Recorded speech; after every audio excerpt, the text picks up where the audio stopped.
Hello everybody and welcome to episode 54 of the Le Mans Odyssey. Today I'm playing Marseille away from home, which sounds like a nightmare to be, dreading, but we'll just have to give it our best shot. They have improved their team even more since winning the league and the Champions League in the last two seasons, and as we're going to take a look now, they are pretty much unbeaten since the opening day. They've won all 9 games in a row.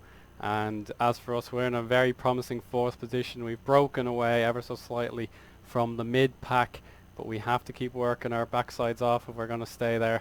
And our record, for your information, is 7 wins, 1 draw and 3 defeats.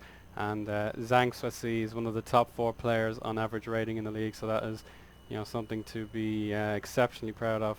And even though we're starting to concede some goals, it's just getting better. We are improving as a team. We found out the 4-1-2-1-2 formation is much better to our needs. It suits us much more, and I've got plenty of results to talk about, so let's just get cracking. Very promising league game here. We absolutely destroyed Lens thanks to Shrivers, Cisse, Misakini and Zheng Suesi all getting on the score sheet there. We were very much deserving winners after that drubbing received just a week earlier. And then Nancy, much closer game. They had us on the ropes, but we turned it around thanks to Cisse and a very unexpected winner from the man off the bench, Lamine Mbai. So great victory for our youth academy there. And Fusiani Cisse was back to his very, very best, scoring a hat-trick up top for me. I was so chuffed, like I couldn't believe it. He just scored 2 goals instantly within each other. Then they got the equaliser, and then Cisse got his hat-trick, and it was probably one of his brightest days. But he got injured in training just the week after that, and we were in deep trouble to a very ruthless Lyon. We should have won this game, in fairness. They just had the penalty in the 33rd minute to talk about, and then we were barraging them, giving them all sorts of trouble. We just couldn't score, and then Meshayed scored his second of the game, so that put us down, and then we lost in the cup 1-0 to Lens. This was a bad draw, but it could have been worse, as they missed a penalty and then converted the rebound in the 4th minute. So a terrible start to the game, but in the second half we got our act together, and Cheve Shrivers, who is now enjoying his time up top with a partner instead of being on his own. I think that was the solution to his problems. I'll show you how bad he's been doing in the last few seasons in comparison. And then finally we got a very comfortable win over Valenciennes. Shrivers got a brace, and Dino Norjoj, one of my less fancied strikers, I brought him up due to injuries and all that. We'll take a look at him now. He's not superb, like he's not being paid well, but he's still got potential, and he scored a beauty to mark his debut for the Macho. Poor result again. We are not doing well in these big games. We conceded within 50 seconds to Slisco, and then we conceded a penalty, which just made our life even more miserable. Koulibaly is a real perpetrator of the penalty box. He really shouldn't be behaving that badly.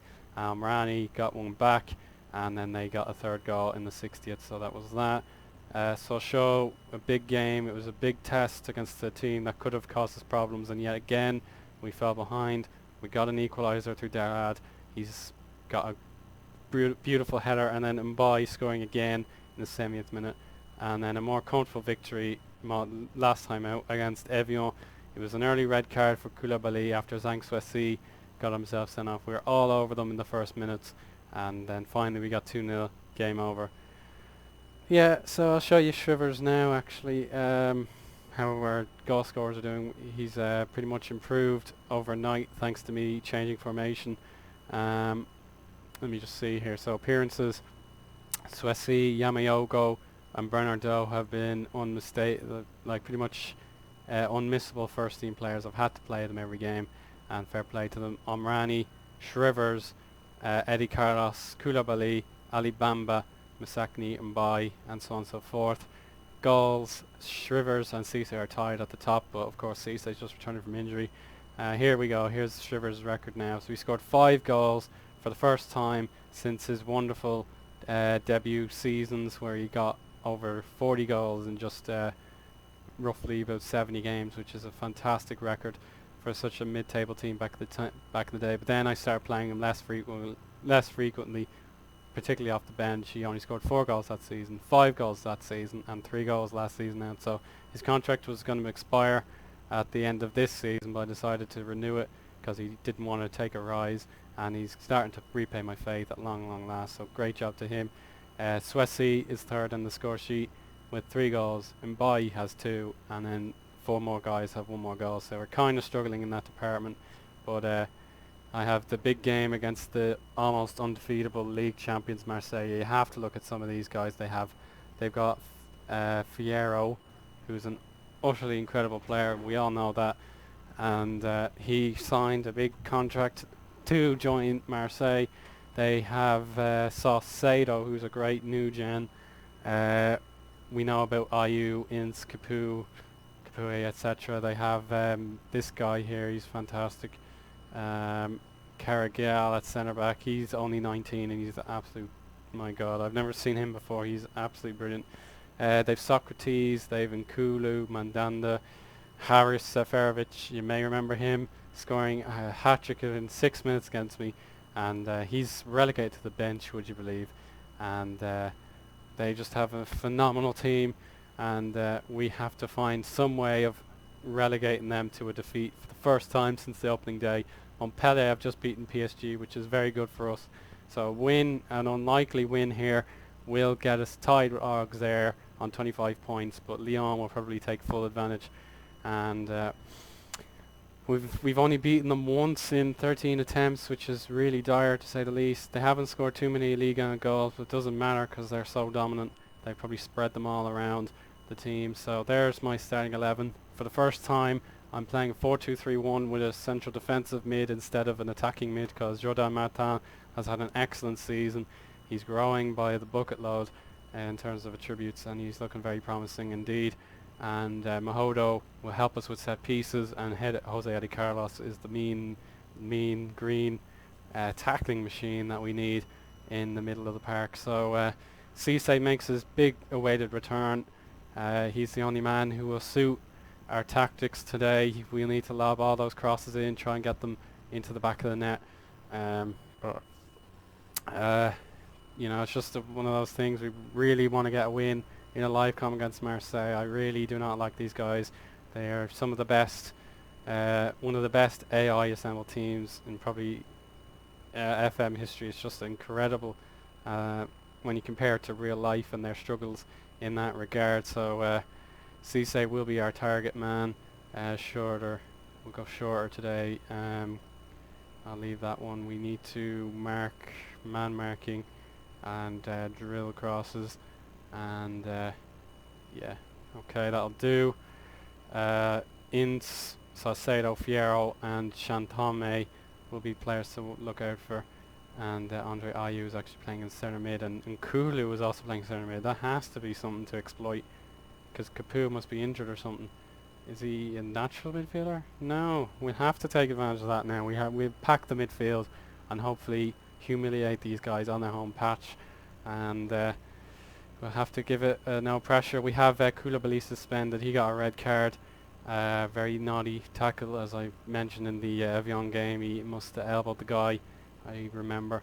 So we have Diawara, who's unhappy with the amount of game time he's playing, and he gets his big moment. He could prove himself to be a worthy French defender in the future, and it's just Zankwesi. He's the man that we've been relying on all season long. He's so good, and we'll have to hope that these two new gens can make the difference to this massive game. I'm really kind of short for words. I just want to get it going, and here we go. It's Marseille versus Le Mans. Alright guys, another update here. You wouldn't have seen the original. As I said, the game sort of crashed in the middle of my live com, and even though it managed to recover itself due to the advertising boards, if you click on them, it'll send you to your internet browser, and that caused my game to crash for a bit. So part of the live com was corrupted, and then what happened next was a disaster, as we lost 4-0 after a potentially very positive first half. So Yeah, I won't bother showing you that live com now at this stage. I'm very disappointed at how well we played, and yet we got thrashed 4-0. The goals were from Fiero, Shantam, Seferovic, and Thomas Ince, the first of which I did not get to see. So we've dropped down to 5th place. There you go, there are the goals. And just really unfortunate, very just disheartening. Like, um, there's no there's no way we can just beat Marseille. They're just too good, and um, hmm, we just keep losing all these big games. Like, all the big teams are getting points out of us this year, and very convincingly so. Um, so we have to play PSG. That's the next really big game. Giving up those 3 points will give Saint Etienne and all those hope of catching us. So we'll have to stay positive and just move on to the next episode. I'll put it probably in January or something. There's a good few games still to play, and yeah, so sorry about that, guys. The episode did not go to plan in many ways than one, so my sincere apologies, but I'm going to make the creative decision and not record, not keep the live com. It was a very good game, but a disappointing result, and very bad game mechanics. So I'm going to turn off those ad pop-ups on the advertising boards, and I'll talk to you again very soon. Bye for now.